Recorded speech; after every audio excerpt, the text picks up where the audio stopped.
बिस्मिल्लाहिर्रहमानिर्रहीम। अस्सलाम वालेकुम नाज़रीन, प्रोग्राम खबर की खबर के साथ मैं हूं आपका मेज़बान डॉक्टर बुलंद इकबाल। नाज़रीन, आज सबसे पहले बात करना चाहेंगे ट्रांसपोर्टर्स के हवाले से। बैनुस-सूबाई जो ट्रांसपोर्ट है वो सिंध में बंद है और बाकी जो सूबे हैं उनमें ये ट्रांसपोर्ट खुली हुई है। इस हवाले से आज एक एहतजाज किया गया।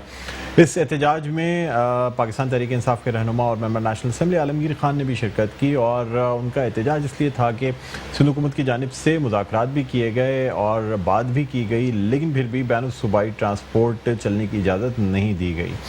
ये एहतजाज तकरीबन 1 घंटे जारी रहा और सुपर हाईवे यानी जो मेन कौमी शाहराह है उसको बंद कर दिया गया था। उसके दोनों ट्रैक्स बंद कर दिए गए थे। 1 घंटे के इस एहतजाजी धरने और एहतजाज के बाद ट्रैक्स खोल दिए गए। एहतजाज में ये कहा गया कि सिंध में ये ज़्यादती की जा रही है ट्रांसपोर्टर्स के साथ कि उन्हें बैनुस-सूबाई ट्रांसपोर्ट की इजाज़त नहीं दी जा रही। इसी हवाले से महकमा ट्रांसपोर्ट और सूबाई वज़ीर बराए ट्रांसपोर्ट ओवैस शाह का रद्द-ए-अमल भी देखने में आया। उन्होंने ये कहा कि ये जो बैनुस-सूबाई ट्रांसपोर्ट है इसका फ़ैसला दरअसल कोरोना नेशनल टास्क फोर्स ने करना है और ये जो फ़ैसला वफाकी हुकूमत की जानिब से होना है, इसलिए इसमें सिंध हुकूमत का कोई हाथ नहीं। साथ ही साथ उनका ये भी कहना था कि ट्रांसपोर्टर्स के हवाले से या इस इजाज़त के हवाले से जो केस है, ये जो मैटर है, ये कोर्ट में भी यानी अदालत में भी ज़ेर इल्तवा है। यानी कोई ऐसा मैटर जो कि कोर्ट में हो उस पर फिर हुकूमत कुछ नहीं कर सकती। इसी हवाले से आलमगीर खान का ये कहना था कि अगर सिंध हुकूमत के पास कोई इख्तियार नहीं तो फिर मुज़ाकरात क्यों किए। यानी ट्रांसपोर्टर से एक तरफ मुज़ाकरात भी किए गए, यकीन दहानी भी कराई गई, लेकिन उस पर अमल दरामद नहीं हुआ। अगर ये तमाम फैसले वफाकी हुकूमत ने करने थे या वफाकी हुकूमत की टास्क फोर्स ने करने थे तो फिर किसी भी किस्म के मुज़ाकरात का कोई माने या कोई जो रीज़न है वो नहीं निकलता। बहरहाल नाज़रीन, इस वक्त हम बात करना चाहेंगे, हमारे साथ ऑनलाइन मौजूद हैं ओवैस शाह साहब जो कि सूबाई वज़ीर बराए ट्रांसपोर्ट हैं। उनसे हम बात करना चाहेंगे। अस्सलाम वालेकुम सर, खुशामदीद कहते हैं प्रोग्राम खबर की खबर में। थैंक यू जी। सर, ये ट्रांसपोर्टर्स का जो मसला है, ख़ास तौर पे बैनुस-सूबाई ट्रांसपोर्ट जो सिंध में जिसकी इजाज़त नहीं है, सर ये अदालत में ज़ेर इल्तवा होने की वजह से इस पर कोई पेशरफ नहीं हो रही है या इसका फ़ैसला कोरोना टास्क फोर्स ने करना है? सर देखें जी, पहले तो ये बात वाज़ेह है कि ये सारे इक़दाम उठाए गए थे, ये लॉकडाउन की वजह से सब सेक्टर्स को बंद किया गया था। अब जब स्मार्ट लॉकडाउन जिसे हम कहते हैं, जो बेसिकली वर्ड है नहीं, जो फेडरल गवर्नमेंट ने इस्तेमाल किया, स्मार्ट लॉकडाउन, चले उनकी बात मान लेते हैं। तो जब सेक्टर्स को स्मार्ट ओपनिंग के जरिए इजाज़त दी गई तो अब सेक्टर बाय सेक्टर सारी चीज़ों को विद SOPs काम करने की इजाज़त दी गई टू सर्टेन पीरियड्स, फिर वो टाइम बढ़ाते गए। इस तरह हमने कराची की और दूसरे जो अजला हैं सिंध के, वहाँ पे जो इंट्रा सिटी बसेस या सर्विसेज जितनी भी हैं उनको ओपन किया। फिर इंट्रा डिस्ट्रिक्ट जो है वो विद SOPs, ये सारी विद SOPs ओपन करने की नोटिफिकेशन दी गई। फिर इंट्रा डिस्ट्रिक्ट को हमने ओपन किया। अब जो इंटर प्रोविंशियल ट्रांसपोर्ट है जिसकी आज ये बात कर रहे थे, जो इन्होंने आज एहतजाज भी किया, इनको एहतजाज करने की ज़रूरत इसलिए भी नहीं थी कि ये मुज़ाकरात भी हमसे कर चुके हैं और बेसिकली जो चीज़ शायद गुमराह की गई इनको किसी पॉलिटिकल पार्टी की तरफ से, आज वो आपने देखा, जो नहीं करना चाहिए था, इन चीज़ों पे सियासत नहीं होनी चाहिए। ये नेशनल कॉज है कोविड का, अगर चलें उस पर आप पॉलिटिक्स कर भी रहे हैं तो ये तो सोच लें कि पहले ये चीज़ें इन्हीं ट्रांसपोर्टर्स की ने कोर्ट में एक केस किया था और वो जब ऑनरेबल कोर्ट ने एक डिसाइड अभी नहीं किया उन चीज़ों पे, फिर दूसरा केस हुआ, फिर तीसरा उन्होंने पिटीशन फाइल की। अब उन तीनों में जो शॉर्ट ऑर्डर्स हैं वो यही है कि जो सिंध गवर्नमेंट की SOPs है उसको फॉलो करें और अभी तक इंटर प्रोविंशियल के बारे में कोई ऐसा डिसीजन नहीं हुआ। अब बेसिकली ये डिसीजन करना कोरोना टास्क फोर्स को है कि इंटर प्रोविंशियल हम कब ओपन करने जा रहे हैं, लेकिन ड्यू टू अब ये एक पिटीशन फाइल हो गई है तो कोरोना टास्क फोर्स भी वो फैसला कैसे करेगी जब एक मामला कोर्ट में चला गया है। ये इनसे मुज़ाकरात भी हुई, इनसे बातें भी हुई। अब मुझे समझ में नहीं आ रहा कि हमारे PTI के दोस्तों को, MNAs को या MPAs को क्या ऐसी चीज़ आ गई कि इन चीज़ों पे भी सियासत करने की ज़रूरत पड़ गई और एक नेशनल हाईवे जाके ब्लॉक कर दिया जो क्राइम है, और उस चीज़ पे ये बात कर रहे हैं या उस चीज़ को लीड कर रहे हैं जो मसला इस वक्त कोर्ट में पेंडिंग है। अब मेरे ख्याल से अगर ये कोर्ट से भी बालातर हैं और ये सारी चीज़ों से बालातर हैं तो वो ही बेहतर बता सकते हैं कि उन्होंने क्या सोच के ये इक़दाम उठाया है। अच्छा ओवैस शाह साहब, यहाँ से ये जानना चाहूँगा कि ये जो ट्रांसपोर्ट का मसला है, चाहे इंटरसिटी ट्रांसपोर्ट हो या इंटर प्रोविंशियल ट्रांसपोर्ट हो, क्या ये सूबाई मसला नहीं है? क्या ये जो ट्रांसपोर्ट की इजाज़त देना है इंटर प्रोविंशियल ट्रांसपोर्ट की, क्या ये सूबा 18वीं तरमीम के बाद भी सूबे के अख्तियार नहीं है कि वो इसकी इजाज़त दे सके? बहुत अच्छा क्वेश्चन किया आपने। देखिए जी, जब सिंध गवर्नमेंट शुरू से इन कोविड सिनेरियो में काम कर रही थी तो फेडरल गवर्नमेंट का जो रवैया था या जो उनके वुज़रा यहाँ पे आके बयानबाजियां करते थे, या सिंध गवर्नमेंट जब अपने डिसीजंस ले रही थी तो एक ऑनरेबल कोर्ट का एक डिसीजन आया कि सारे चारों सूबे गिलगित बल्तिस्तान आज़ाद कश्मीर के बैठ के एक काउंसिल बनाई जाए जिसमें कलेक्टिव फैसला किया जाए।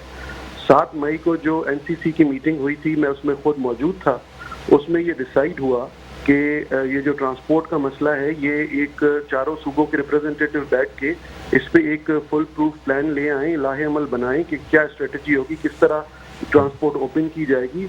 उसको खुद ऑनरेबल प्राइम मिनिस्टर साहब चेयर कर रहे थे, वो उस वक्त उन्होंने कहा, बात कही, लेकिन on the very next day, sorry to say, ये बहुत मुझे भी ऑकवर्ड लग रहा है कहते हुए कि वजीर आजम साहब के कहने के बावजूद वो मीटिंग को हेड कर रहे थे, उनके अपने अल्फाज हैं कि ये फिर आप फुल प्रूफ प्लान ले आए ताकि अगली मीटिंग में ये डिसाइड हो सके। लेकिन उसके 3 दिन के बाद 3 सूबों में ट्रांसपोर्ट खोल दी गई। अब वो फैसला जो वहां पे किया गया, जो वजीर आजम साहब ने कहा, तो उसका तो कोई अहमियत ही ना रही। अब देखिए, जब आप एक चीज सिंध पे ब्लेम करते हैं कि सिंध गवर्नमेंट आपका साथ नहीं दे रही, जब सिंध गवर्नमेंट आपकी सारी बातें मान भी रही है, हमारे कितने भी एतराजात हो, हम एतराजात अपने रिकॉर्ड पे रखते रहे, हम विद एसओपीज और इम्प्लीमेंटेशन की कोशिश करते रहे, जो सेक्टर आपने कहे हमने खोले, इवन दो वो सेक्टर्स भी उस मीटिंग की खिलाफवर्जी की गई, उसकी टर्न डाउन किया गया कि जिसमें इन राइटिंग दिया गया था 7 मई की मीटिंग में कि 31 मई तक जो सेक्टर्स बंद रहेंगे वो भी तीनों सूबों में खोल दिए गए बिला जवाब, बिला किसी इंटीमेशन के, बिला एतमाद के सिंध गवर्नमेंट को लिए हुए तीनों सूबों ने खोल दिए। एक तरफ तो राइटिंग में एक चीज आती है, वजीर आजम साहब मीटिंग में कुछ और कहते हैं, और फिर ये इल्जाम लगता है कि सिंध गवर्नमेंट जो है वो काम करने के लिए हमारे साथ तैयार नहीं है और पॉइंट स्कोरिंग कर रही है, पॉलिटिकल गेन कर रही है। ऐसी कोई बात नहीं है। बिल्कुल आप सही कह रहे हैं कि ये पॉलिटिकल मसला नहीं होना चाहिए और 18 अमेंडमेंट के बाद प्रोविंस ऑफ सिंध जो है वो अपना फैसला खुद करे, लेकिन हम बाउंड थे उस चीज पे कि अगर एक और डिसीजन आता है कोर्ट की तरफ से कि सब कलेक्टिव डिसीजन होना चाहिए, तो हम उसमें भी राजी थे, हम करने के लिए तैयार थे। जब किसी चीज में सिंध गवर्नमेंट को एतमाद में नहीं लिया गया और विदाउट इंटीमेशन फैसले किए गए, तो हमने स्टेप बाय स्टेप सारी ट्रांसपोर्ट को ओपन कर दिया। लेकिन इंटर प्रोविंशियल ट्रांसपोर्ट में अब ताखीर यही हो रही है कि अब एक चीज कोर्ट में है, उस पर ना हमें बहस करनी चाहिए, ना उस पर बात करनी चाहिए, जब तक वो एक डिसीजन नहीं आ जाता। तो उसके सिवा बीइंग लॉ अबाइडेड सिटीजन हम सब पे फर्ज बनता है कि उस पर हम बहस ना करें, फैसला आ जाए तो उसके बाद इंशाल्लाह कोरोना टास्क फोर्स के सामने ये बात रखेंगे, और मैं पहले भी रख चुका हूँ, तो उस पे इंशाल्लाह विद एसओपीज। सर, यानी आपका कहना ये उवैस साहब के ये जो फैसला है 3 सूबों में जो ट्रांसपोर्ट खोली गई बैनुस सूबाई और सिंध में नहीं खोली गई, ये total national command and control NCC जो सेंटर है उसका ये फैसला है, इसमें सिंध हुकूमत का कोई फैसला शामिल नहीं है कि सिंध में इंटर यानी बैनुस सूबाई ट्रांसपोर्ट जो है वो बंद रखी जाए? देखें, मैंने जब आपको कहा कि आपको ये मैंने एक्सप्लेन किया डिटेल में कि जब एनसीसी अपने किसी फैसले पे पाबंद रहने को खुद ही तैयार नहीं है और इन राइटिंग जो वो डॉक्यूमेंट भेजते हैं कि कौन से ग्रे एरियाज हैं, किन सेक्टर्स को बंद रखा जाए, उन पे भी वो अमल दरामद खुद नहीं करते, तो वो सिंध गवर्नमेंट को किस तरह बाउंड कर सकते हैं कि वो उनकी बात पे चले। देखिए, ये एक गैर मामूली सिचुएशन है और ये समझनी चाहिए, और अल्हम्दुलिल्लाह अल्लाह का शुक्र है कि बड़े अरसे के बाद फेडरल गवर्नमेंट और हमारे प्राइम मिनिस्टर साहब को ये समझ आ गई कि ये एक डेडली वायरस है और इससे हमें बचना है और सबको बचाना है। हम इस पे कोई पॉलिटिकल गेन करने के लिए ना हमने कोई पहले बात की है ना अब करेंगे। हम नहीं चाहते कि किसी का भी रोजगार खराब हो या कोई भी। तो मैं ये भी कहूँगा कि हमारे ट्रांसपोर्टर हजरात ने बहुत से फाइनेंशियल लॉसेस भी बेयर किए हैं। जब हम 2 सेक्टर्स खोल सकते हैं, इंट्रा सिटी और इंटर डिस्ट्रिक्ट, तो हमें कोई हर्ज नहीं था। लेकिन अब अगर चीज कोर्ट में आ गई है तो अब let the court decide, court जो डिसाइड करेगी हम सर आंखों पे रखेंगे। सर, मुझे ये बता दीजिएगा कि ये मामला कोर्ट की वजह से रुका हुआ है या नेशनल कमांड यानी एनसीसी की वजह से ये रुका हुआ है? नहीं, देखिए, अब ये गलती खुद उन ऑफिस बेयरर्स की है, उन यूनियंस की है जो कोर्ट में गई है। वो कोर्ट में गए, उन्होंने पिटिशन फाइल की। अब वो देखें 3-4 दफा वो दूसरी पिटिशन आई। अब इसमें मैं ज्यादा बहस नहीं कर सकता क्योंकि ये चीजें कोर्ट से रिलेटेड हैं।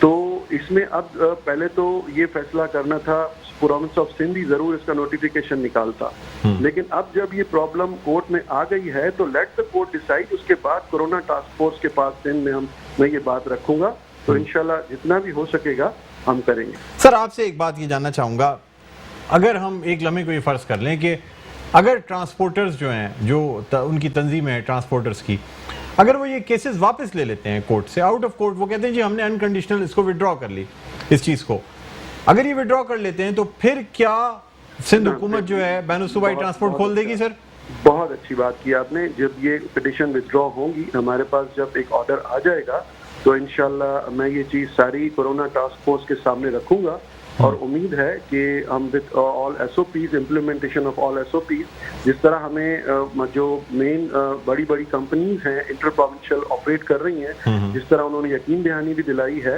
कि हम SOPs पे अमल करेंगे, तो हमारी कोशिश होगी कि हम इसको जल्दी खोल दें। सर अब यहाँ दो बातें आ जाती हैं।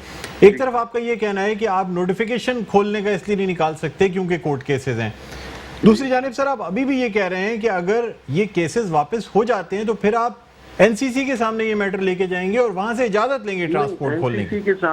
NCC के सामने की मैंने बात नहीं की जी। मैं ना दो बातें कर रहा हूँ, मैं आपको स्ट्रेट समझ रहा हूँ, लेकिन आप मेरी बात शायद कैच नहीं कर रहे हैं। जी जी। NCC की बात तो पीछे रह गई जी। NCC वालों ने ना हमें एतमाद में लिया, ना हमसे बात की, ना चीफ मिनिस्टर सिंध को बताया। उन्होंने तीनों सूबों में ट्रांसपोर्ट खोल दी। उन्होंने वहाँ पे जो हंगामे हुए, वहाँ पे जो इल्जाम तराशियां हुई, वहाँ पे जो प्रॉब्लम्स आई, वो भी सबके सामने हैं, वो आपके सामने भी आई होंगी। अल्हम्दुलिल्लाह यहाँ पे सिंध में हमने जब इंटर डिस्ट्रिक्ट ट्रांसपोर्ट खोली विद SOPs, वो भी इस वक्त चल रही। अल्हम्दुलिल्लाह कोई ऐसी बात नहीं हुई। कराची की और दूसरे अजला की ट्रांसपोर्ट खोल दी गई, वहाँ पे भी ऐसी कोई बात नहीं हुई। अब जब केसेस जो हैं वो कोर्ट में हैं, तो जब कोर्ट से आपने जिस तरह कहा कि केसेस खत्म हो जाएंगे, तो हमारी जो कोरोना टास्क फोर्स है सिंध की, जिसमें सिविल और अस्करी क़यादत के सारे रिप्रेजेंटेटिव मौजूद हैं, जो सारे फैसले कर रही है, तो उनके सामने हम ये बात रखेंगे और उम्मीद है कि इंशाल्लाह जिस तरह सब सेक्टर्स को इजाजत मिल गई है विद इम्प्लीमेंटेशन ऑफ SOPs, तो हम इसको भी जरूर खोलेंगे। ठीक है, ये बात प्रोविंस ऑफ सिंध के पास जाएगी। यानी अगर आप चाह रहे हैं कि अगर तो केसेस वापस हो जाते हैं तो फिर इसको कोरोना टास्क फोर्स जो सिंध की है उसमें इस मैटर को रख के इस पे फौरन फिर फैसला लिया जा सकता है इंशाल्लाह। ठीक है, बहुत शुक्रिया उवैस शाह साहब, हमारे सूबाई वजीर हैं ट्रांसपोर्ट के, और इनका ये कहना था कि सबसे पहली बात जो है वो ये है कि चूँकि कुछ केसेस जो हैं वो फाइल हो गए हैं और जब मैटर सब जुडिस है, अदालत के सामने है, तो फिर उस पर कोई एक्शन नहीं लिया जा सकता। अब ये अदालत ने फैसला करना है, जो कि मोअज़्ज़ज़ अदालतें हैं, कि अब आया ये ट्रांसपोर्ट खुलनी चाहिए या नहीं। अगर तो केसेस वापस ले लिए जाते हैं, फिर इस मसले को, चूँकि इसका मसला ये जो मसला है ये कोरोना से इसका ताल्लुक़ है, तो कोरोना टास्क फोर्स जो सिंध की है उसके पास ये मसला रखा जाएगा और उसके बाद ये फैसला किया जाएगा कि आया ट्रांसपोर्ट जो बैनुल सूबाई ट्रांसपोर्ट है उसे खोला जाए या ना खोला जाए। नाज़रीन, हम इसी हवाले से आलमगीर खान जो कि पाकिस्तान तहरीक इंसाफ के रहनुमा हैं और मेंबर नेशनल असेंबली हैं, उनसे भी बात करना चाहेंगे, उनका व्यू भी लेंगे, क्योंकि आज वो धरने में शामिल थे, एहतजाज में शामिल थे। लेकिन हम एक छोटा सा वक्फ़ा लेना चाहेंगे नाज़रीन। वक्फ़े के बाद दोबारा आपकी खिदमत में हाजिर होते हैं और वक्फ़े के बाद हमारे साथ होंगे आलमगीर खान साहब। कहीं ना जाइएगा, देखते रहिए खबर की खबर।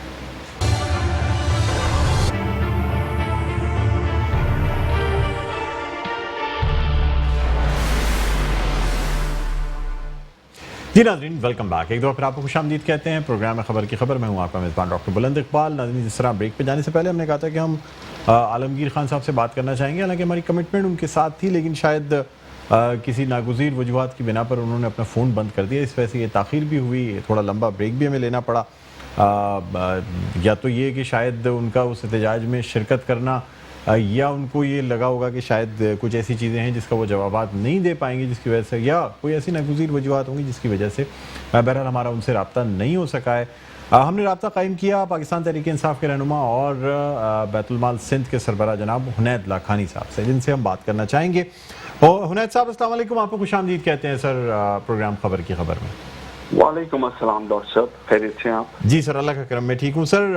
आपसे सबसे पहले तो क्योंकि आप जाहिर सी बात है पाकिस्तान तहरीक इंसाफ से आपका ताल्लुक़ है, तो आज जो धरना और एहतजाज किया गया पाकिस्तान तहरीक इंसाफ के रहनुमा उसमें और member national assembly Alamgir Khan ने उसमें शिरकत की, उनको सर काफ़ी तनकीद का भी निशाना बनाया गया सूबाई वज़ीर ट्रांसपोर्ट की जानिब से। उनका ये कहना था कि जो धरना या एहतजाज हुआ उसमें ट्रांसपोर्टर्स थे ही नहीं, और दूसरी बात यह कि ट्रांसपोर्टर्स चूँकि कोर्ट में गए हुए हैं, केसेस किए हुए हैं, इसलिए जब केसेस किए हुए हैं तो फिर सिंध हुकूमत से मुज़ाकरात कैसे हो सकते हैं? सिंध हुकूमत अब इजाज़त देना भी चाहे अगर बैन सूबाई ट्रांसपोर्ट की, इंटर प्रोविंशियल ट्रांसपोर्ट की, तब भी ये मुमकिन नहीं है। सर आप क्या कहते हैं? मैं ये कहता हूँ काम करना है तो तरीके हजार, ना करना हो तो बहाने हजार। तो हड़ताल करना तो इनका जमहूरी हक है। अगर इनको कोई चीज से प्रॉब्लम आ रही है, कोई चीज हुकूमत नहीं मान रही, तो एक ही एक चारा रह जाता है कारोबारी हजरात के पास कि हड़ताल करके हुकूमत को बताएं कि उनके साथ नाजायज हो रहा है। वरना कोई अपने शटर बंद नहीं करना चाहता, कोई अपनी गाड़ियां बंद नहीं करना चाहता। सबकी जो साइकिल है वो चल रही होती है, उसमें लोन्स भी देने होते हैं, तनख्वाहें भी देनी होती है, तो नोबडी वांट्स के हड़ताल हो। मिल बैठ के बात करके जो है मसाइल को हल किया जाए तो वो ज्यादा बेहतर होता है, और ये किया जा सकता है। अच्छा सर, ये भी बता दीजिएगा कि आज के इलेक्ट्रिक के हवाले से सूबाई वज़ीर बराए तवानाई इम्तियाज़ शेख साहब की एक प्रेस कॉन्फ्रेंस सामने आई है, जिसमें उनका ये कहना है कि ये जो बिजली का मसला है या के इलेक्ट्रिक का मसला, ये दरअसल वफाकी हुकूमत की वजह से इस नहज तक पहुँचा है, और सिंध में सस्ती बिजली पैदा हो सकती है, लेकिन वफाकी हुकूमत की जानिब से इसमें जो है ना वो इस मतलब ऐसी रुकावटें डाली जाती हैं जिसकी वजह से सिंध में सस्ती बिजली नहीं पैदा करने दी जाती। दूसरी जानिब उनका ये भी कहना था कि गैस जो है सर वो सिंध में पैदा होती है लेकिन सिंध को मिलती नहीं है। क्या कहते हैं सर आप? ये लोग ऐसे फॉर्मूले पे काम कर रहे कि झूठ और इतना झूठ कि वो सच लगने लगे। देखिए, इसमें कोई सदाकत नहीं है कि आपके पास गैस निकल रही हो और आपसे कोई छीन ले या ले ले, ऐसा नहीं होता। और पहला राइट प्रोविंस का ही होता है, और उसके ऊपर जो उनके अपने वो हैं यूज की चीजें, अगर वो यूज नहीं कर रहे तो वो अलग बात है। और दूसरा, जहां तक के इलेक्ट्रिक की बात है, उनको ऑलरेडी गैस ज्यादा कर दी गई है, उनको लास्ट वार्निंग दे दी गई है, उनके पास जो है वो फ्यूल का जो है वो भी एडजस्टमेंट किया जा रहा है। उनके जो भी पॉइंट्स थे उसमें कुछ पॉइंट्स शायद जायज होंगे, कुछ चीजें नाजायज होंगी, लेकिन हुकूमत ने ये देखना है कि अवाम के मसाइल क्या है। और अवाम के मसाइल सबसे ज्यादा ये है कि इतने लंबा अरसा की जो लोड शेडिंग है वो ऑलमोस्ट इम्पॉसिबल हो गया है इस गर्मी में कराची हाइट्स के लिए बेयर करना। और उसके लिए अब फेडरल गवर्नमेंट ने वार्निंग दी है। असद उमर साहब ने वहां आके उनको कहा है कि अगर अब भी उन्होंने अपने आप को ठीक ना किया तो फिर वो सीरियस प्रॉब्लम में है। अच्छा हुनैद साहब, ये बताइएगा कि ये जो धरना हुआ पाकिस्तान तहरीक इंसाफ का, उसके बाद गवर्नर सिंध इमरान इस्माइल की जानिब से और असद उमर की जानिब से ऐलान भी किया गया कि अब लोड शेडिंग नहीं होगी। इम्तियाज़ शेख साहब का ये कहना है कि जी पहले ही ऐलानिया लोड शेडिंग जो है ना कराची के मुख्तलिफ इलाकों में 8-8 घंटे तक की जाती है। अगर गैर ऐलानिया लोड शेडिंग ना भी की जाए तो उससे क्या फ़र्क पड़ता है जब ऐलानिया लोड शेडिंग ही 8-8 घंटे की हो रही है? तो देखिए, बेसिकली तो मैं अपना पॉइंट ऑफ व्यू आपको दे सकता हूँ इसमें। मुझे नहीं पता कि क्या उनकी टेक्निकलिटीज हैं, क्या मसाइल हैं। मेरा पॉइंट ऑफ व्यू ये है कि कराची के अंदर मोनोपोली दे दी गई है इन लोगों को, और वो प्राइवेटाइजेशन के मैकेनिज्म के थ्रू दे दी गई है, और उसमें जो है इंटरनेशनल फॉरेन कंपनीज को प्राइवेटाइजेशन में इनवाइट करके उनको ऐसे एग्रीमेंट दे दिए गए हैं कि हमारे हाथ पैर जो है बंधे हुए हैं। लेकिन जो कुछ भी है आवाम का मसला है, इसमें कोर्ट्स भी आएंगे, सुनेंगे, हेल्प करेंगे। और जाहिर सी बात है ये जो कंपनी है ये भी बड़े असर रसूख वाले, बड़े पैसे वाले लोग हैं, और पाकिस्तान के अंदर जो सिस्टम है उसको ये लोग अच्छी तरह उसके अंदर स्टेयर करना जानते हैं चीजों को। तो ये लोग कर लेंगे, कभी किसी शेख से कहलवा देंगे कुछ, कभी किसी मक्सी से कहलवा देंगे कुछ, उससे फर्क नहीं पड़ता। असल चीज ये है कि लोगों को बिजली मिलनी चाहिए, इंडस्ट्रीज चलनी चाहिए, हमारी एक्सपोर्ट्स बढ़नी चाहिए, और उसके लिए जो भी फैसला, जो भी इक़दाम करना जरूरी हो फेडरल गवर्नमेंट के लिए वो हमें करना होगा। अब हुनैद साहब, आपसे हम कुछ बात करना चाहेंगे। कराची यूनिवर्सिटी और वॉइस ऑफ सिंध जो एक इदारा काम कर रहा है, आप उसके पैटर्न इन चीफ हैं, ख़ास तौर पे सिंध के इमेज के हवाले से, पाकिस्तान के इमेज के हवाले से काफ़ी इस पर काम किया जा रहा है। मुख्तलिफ इलस्ट्रेशंस बनाई जाती हैं, वीडियोस बनाई जाती हैं, इंटरनेशनल जो जर्नलिस्ट हैं उनको भी इनवाइट किया जाता है मुख्तलिफ आर्टिकल्स देखने के लिए। आज उसके हवाले से एक आर्ट्स कंपटीशन जो है, यानी एक बाकायदा पोर्ट्रेट कंपटीशन, उसका इनेकाद किया गया था कराची यूनिवर्सिटी में, और वाइस चांसलर खालिद इराकी और प्रोजेक्ट डायरेक्टर जो है आपके डॉक्टर उमैर हारून और आप ख़ुद वहाँ मौजूद थे। इसमें इनामात भी दिए गए हैं। सर, ये जो आज का ये ख़ास तौर पे कोरोना के हवाले से जो ये कंपटीशन रखा गया था, इसके हवाले से मैं कुछ तफसीलात जानना चाहूँगा आपसे। जी बिल्कुल सही। ये कंपटीशन कराची यूनिवर्सिटी में रखा गया था, उसके अलावा कुछ प्राइवेट यूनिवर्सिटीज़ में भी रखा है, और बहुत सारे प्रोग्राम्स डिफरेंट यूनिवर्सिटीज़ में होने थे, लेकिन कोरोना की वजह से कुछ आगे पीछे हो गया। लेकिन जो बेसिक मकसद है वॉइस ऑफ सिंध का, वो है कि हमारी जो वीकनेस है हमारे मुल्क की, वो कि हम अपनी स्टोरी जो है दुनिया को नहीं बता सकते, जो हमारी सकाफत है वो हम नहीं बता सकते, जो हमारी कल्चर की स्ट्रेंथ्स हैं वो नहीं बता सकते, जो हमारे पास टूरिज्म की अपॉर्चुनिटीज हैं वो नहीं बता सकते, जो हमारे पास यंग लीडर्स हैं, एंटरप्रेन्योर्स हैं, उनकी जो सक्सेस स्टोरीज हैं वो हम नहीं बता सकते।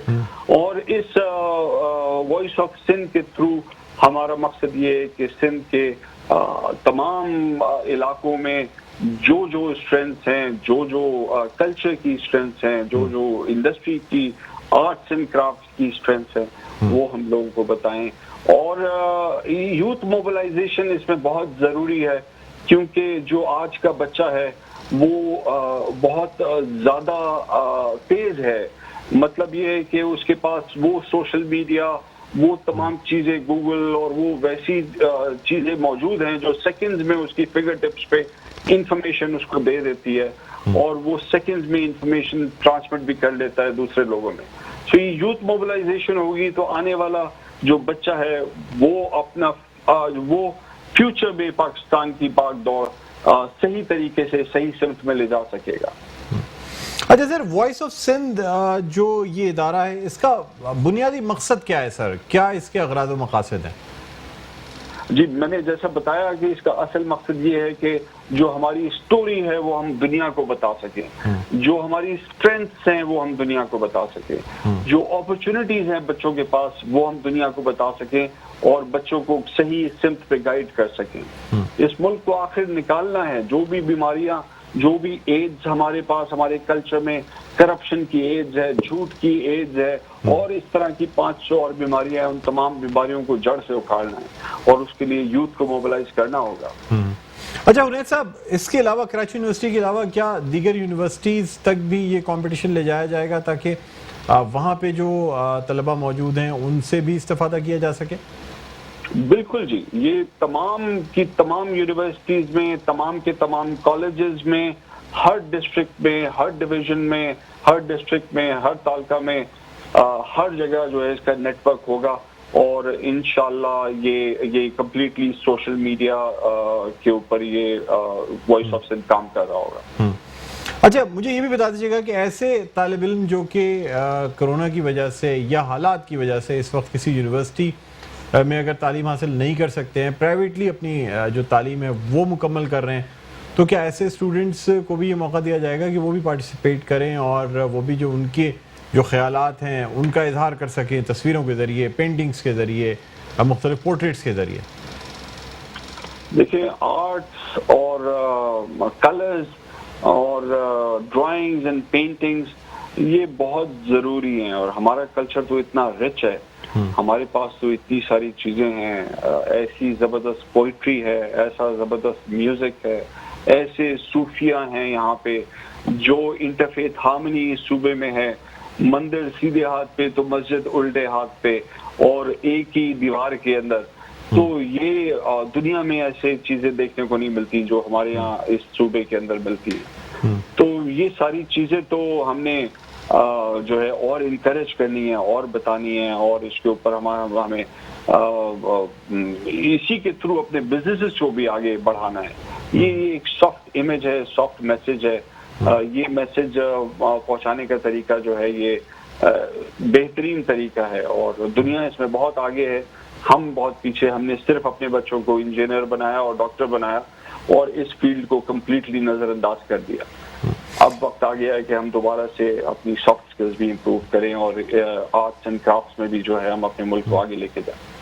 सर, आप नहीं समझते कि आर्ट्स एंड क्राफ्ट हमारे मुल्क में जो है ना सर, अब या तो अशराफिया की हद तक रह गया, एलीट क्लास जो है ना सर वही अफोर्ड कर सकती है अच्छा आर्ट्स एंड क्राफ्ट, चाहे पेंटिंग स्कूल्स, अच्छे पेंटिंग स्कूल्स की बात की जाए या अच्छी पेंटिंग्स की बात की जाए, तो शायद हम जैसे आम लोग जो हैं वो एक भी अच्छी पेंटिंग खरीदने के भी तसव्वुर नहीं कर सकते। आपकी बात बिल्कुल ठीक है, क्योंकि हमारे यहाँ इसकी अहमियत को सिखाया ही नहीं गया, बताया ही नहीं गया। और वही जैसा मैंने कहा कि हर बच्चे को हमने इंजीनियर बना दिया और डॉक्टर बना दिया। अब ख्याल आया तो अब बिजनेस और एंटरप्रेन्योरशिप की तरफ जा रहे हैं, और अब जो है सोच हमें पड़ी है arts and crafts and design and graphics की, तो अब उस तरफ जा रहे हैं। देखिए, ये सारी फील्ड ऐसी हैं जिसपे दुनिया में बेहद पैसा है, बेहद अपॉर्चुनिटीज हैं, और हर बच्चा जो है वो जरूरी नहीं है कि मैथमेटिक्स में ही अच्छा हो। कुछ मैथमेटिक्स में अच्छे होते हैं, तो कुछ साइंस में अच्छे होते हैं, तो कुछ क्रिकेट के टैलेंटेड बच्चे होते हैं, तो कुछ हॉकी के होते हैं। हमें हर बच्चे को तराशना पड़ेगा उसके टैलेंट के हिसाब से, ताकि उसका स्टार जो है वो हीरे की तरह निकल सके और उसकी चमक जो है पूरी दुनिया में पहुंच सके। ये जहां तक आपने पेंटिंग्स की और इनकी बात की, ये बात बिल्कुल ठीक है कि हमारे यहाँ पेंटिंग्स बहुत एक्सपेंसिव हैं, लेकिन अभी भी दुनिया के जो आर्टिस्ट हैं उनकी पेंटिंग्स के हिसाब से हमारी पेंटिंग्स की वैल्यू अभी भी कम है, और इसीलिए दुनिया में खरीदी जा रही है। और उस तरह के आर्टिस्ट जब हम बना लेंगे, यहाँ पे आज 2 स्कूल्स हैं पाकिस्तान में जो आर्ट्स सिखाते हैं, फाइन आर्ट्स, जो अच्छे स्कूल हैं। अगर 200 स्कूल होंगे तो शायद कई हजारों के हिसाब से बच्चे होंगे जो पूरी दुनिया में फैल जाएंगे। हुनैर साहब, ये भी बता दीजिएगा कि जो जामियात इस वक्त, जाहिर सी बात है कि कोरोना की वजह से तालीमी इदारे जो हैं उनको बंद रखा गया है, आप क्या समझते हैं, आपकी क्या राय है कि ये तालीमी इदारे कैसे खोले जाएं, SOPs का कैसे ख्याल रखा जाए ताकि जो तालीम और तदरीस का जो सिलसिला है ये दोबारा से शुरू हो सके? देखिए, एक तो ये कि फेडरल गवर्नमेंट ने 15 या शायद 5 सितंबर की डेट दी है, उसमें खुल जाएंगे इंशाल्लाह। उस वक्त तक इसके SOPs भी बन के सामने आ जाएंगे। बहुत सारे मुल्कों ने SOPs बना लिए हैं और सक्सेसफुली उन्होंने स्टार्ट भी कर दिए हैं, बच्चों के स्कूल्स भी स्टार्ट कर दिए हैं। तो SOPs तो बने बनाए मौजूद हैं, वो आ सकते हैं जब भी चाहें। जिस तरह कोरोना की फिगर्स नीचे जा रही हैं, मुझे उम्मीद है अगर हमने ख्याल किया इस ईद पे, थोड़ी ज्यादा एहतियात कर ली, जिम्मेदारी का मुजाहरा कर लिया, तो शायद ये नंबर्स इसी तरह नीचे चलते जाएंगे और तमाम कारोबार हमारा खुल जाएगा इंशाल्लाह, और सारी चीजें नॉर्मलाइज हो जाएंगी। बस हमें थोड़ी सी एहतियात और करनी है इन 10-12 दिन, ताकि ईद का वक्त जो है वो हम गुजार दें सोशल डिस्टेंसिंग के साथ, ताकि स्पाइक ना हो, अनदर स्पाइक ना हो। अच्छा सर, तकरीबन अब जी हुनैर साहब, तकरीबन पूरा सेमेस्टर ही गुजर चुका है। अगर मैं इक़रा यूनिवर्सिटी की बात करूं तो आपसे जानना चाहूँगा कि क्या इन महीनों में जिनमें लॉकडाउन रहा और इक़रा यूनिवर्सिटी की जानिब से ऑनलाइन क्लासेस का आगाज़ किया गया, बल्कि इसको मज़ीद बढ़ाया गया, उसका क्या रिस्पॉन्स आया सर?